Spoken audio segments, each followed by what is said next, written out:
Welcome to NCN news. నా పేరు చందన. ముందుగా హెడ్లైన్స్.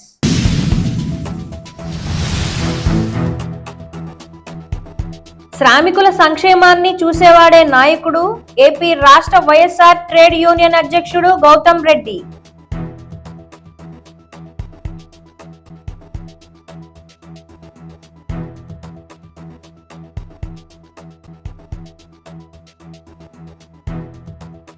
ఎవరైతే శ్రామికుల కష్టాలు నష్టాలను తనవిగా భావించి భరోసా కల్పిస్తారో అటువంటి నాయకుడు ప్రజల గుండెల్లో చిరస్థాయిగా నిలిచిపోతాడని వైఎస్ఆర్ ట్రేడ్ యూనియన్ రాష్ట్ర అధ్యక్షుడు, AP fibre net corporation chairman Gautam Reddy అన్నారు.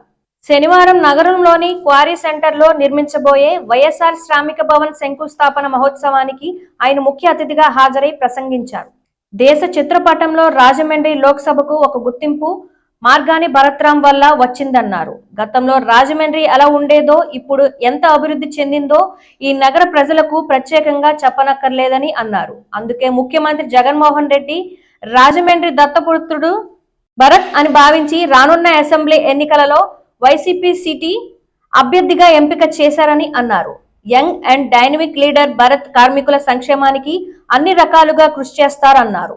రాజమండ్రి నగరంలో శ్రామికుల కోసం అద్భుతమైన భవనాన్ని నిర్మిస్తున్న ఎంపీ భరత్ నిర్ణయం హర్షణీయమని కొనియాడారు. జరిగేటువంటి వైఎస్ఆర్ శ్రామిక భవనం ప్రారంభోత్సవానికి పిలిచినటువంటి ఎంపీ భరత్ గారికి ధన్యవాదాలు తెలియజేస్తాను. భూమి పూజ కార్యక్రమం జరుగుతోంది. ఆంధ్రప్రదేశ్లో మొట్టమొదటిసారిగా ఈ రకమైనటువంటి ఈ భవనాన్ని నిర్మాణం చేయడం జరుగుతుంది. ముఖ్యంగా మేము చెప్పాలి, ఈ రోజున చంద్రబాబు నాయుడు మాట్లాడేటువంటి దాంట్లో అభివృద్ధి లేదు అని అంటే చెప్తా ఉన్నాం.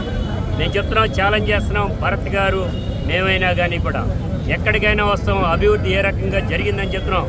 సాక్షాత్తు ఇదే రాజమండ్రిలో 350 కోట్లతో ఎయిర్పోర్టు నీకు కనపట్టలేదా? డెవలప్మెంటు వందలాది కోట్లతో రైల్వే స్టేషన్ కనపట్టలేదా? వేలాది కోట్ల రూపాయలు ఖర్చు పెట్టి రాజమండ్రి వీధులు కానీ ఇతరత్ర పార్కులు కానీ నిర్మాణం చేసినటువంటి కనపట్టలేదని అంటున్నాం.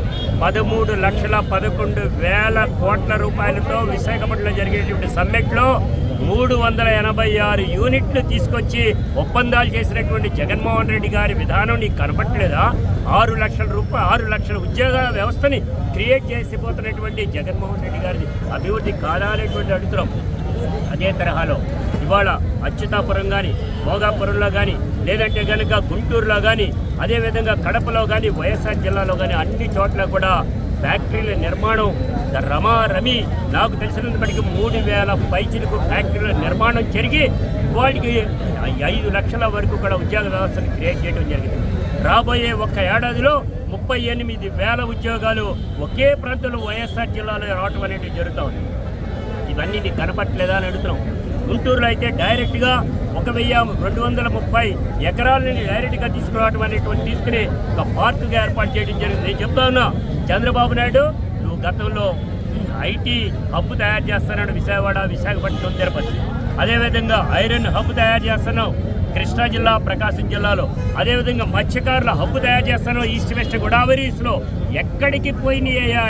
ఎందుకని వాటిలో చేయలేదని చెప్పాలి. జాబ్ వస్తే ఎవరు కావాలి అని ప్రశ్నిస్తున్నాడు. బాబు వస్తే జాబ్ కావాలనేటువంటి ఆయన ఆ కుమారుడికి ఈ రోజున డైరెక్ట్గా పెద్ద జాబ్ ఇచ్చుకున్నాడే, ఇతరులు వదిలేశాడే. ఇవాళ జగన్మోహన్ రెడ్డి గారు ఇవాళ లక్షలాది ఉద్యోగాలు తీసుకొచ్చారు. నా ప్రాంతం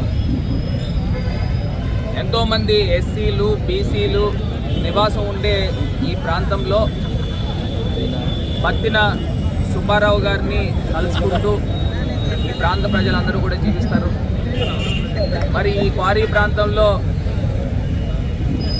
వైఎస్ఆర్ శ్రామిక భవన్ అని సుమారుగా 1,200 పైచిలుకు గజాలతో ఇవాళ దివంగత మహానేత రాజశేఖర్ రెడ్డి గారిని తలుచుకుంటూ ఒక శ్రామిక భవన్ని నా ఎంపీ లాడ్స్తో 1 కోటి రూపాయలతో ఇది నిర్మాణం శంకుస్థాపన ప్రారంభించడం జరిగింది.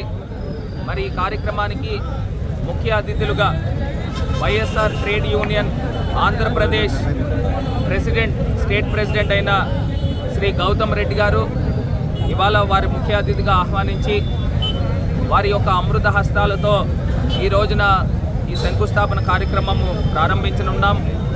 మరి కార్యక్రమంలో రుడా చైర్మన్ రౌతు సూర్యప్రకాశ్రావు గారు. వారు ఎంతో అనుభవం ఉంది.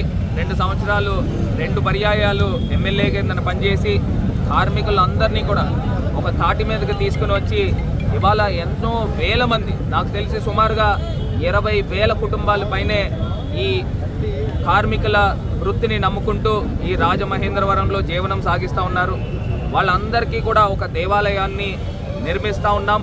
రానున్న సంవత్సర కాలంలో ఈ యొక్క వైఎస్ఆర్ శ్రామిక భవన్ని నిర్మాణం పూర్తి చేసి వీళ్ళందరికీ కూడా ఒక వేదిక తీసుకురానున్నాం.